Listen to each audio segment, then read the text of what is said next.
ঈদগাহ মাঠে ঈদের নামাজ পড়তে আসে। এই যে আমরা পড়তে আসছি এখানে ঈদের নামাজ। এই যে আমাদের ঈদগাহ মাঠে অনেক মানুষ আসছে ঈদের নামাজ পড়তে।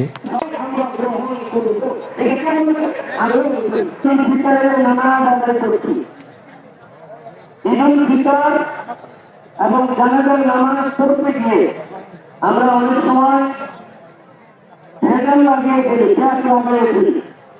এই জিনিসটা আপনাদেরকে দেখাচ্ছি। আমি আলোচনা শেষ করছি।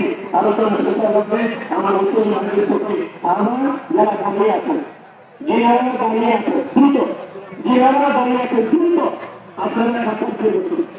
দাঁড়িয়ে থাকা চলবে না, টাকা দিয়ে বসতে হবে, টাকা নিয়ে বসতে হবে। আমরা নতুন দাঁড়িয়ে থাকবে না, টাকা দিয়ে বসুন। এখনো যারা বাহিরে আছেন